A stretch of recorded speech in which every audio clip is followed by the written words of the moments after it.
আল্লাহ তাআলা বলেন, যাদের মধ্যে 4টি মন্দ অভ্যাস, তাদের ঠিকানা নিশ্চিত জাহান্নাম।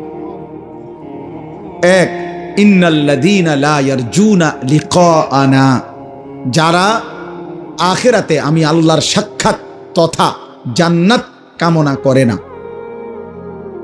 চায় না, এ নিয়ে তাদের কোনো ভাবনাই নাই, প্রস্তুতি নাই।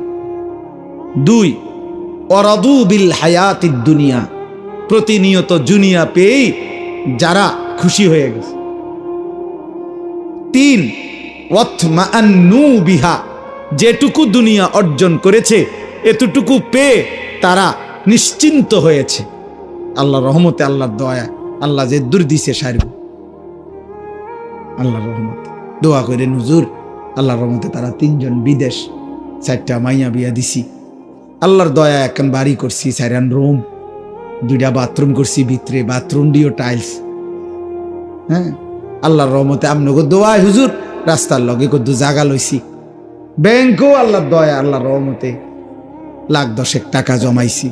আর কি, এই অল্প এই বয়সে আল্লাহ অনেক দিছে, অনার আর কোনো টেনশন নেই। এই যে নিশ্চিন্ত, দুনিয়া পেয়ে কি হয়ে গেছে, নিশ্চিন্ত, আর কোনো টেনশন নেই।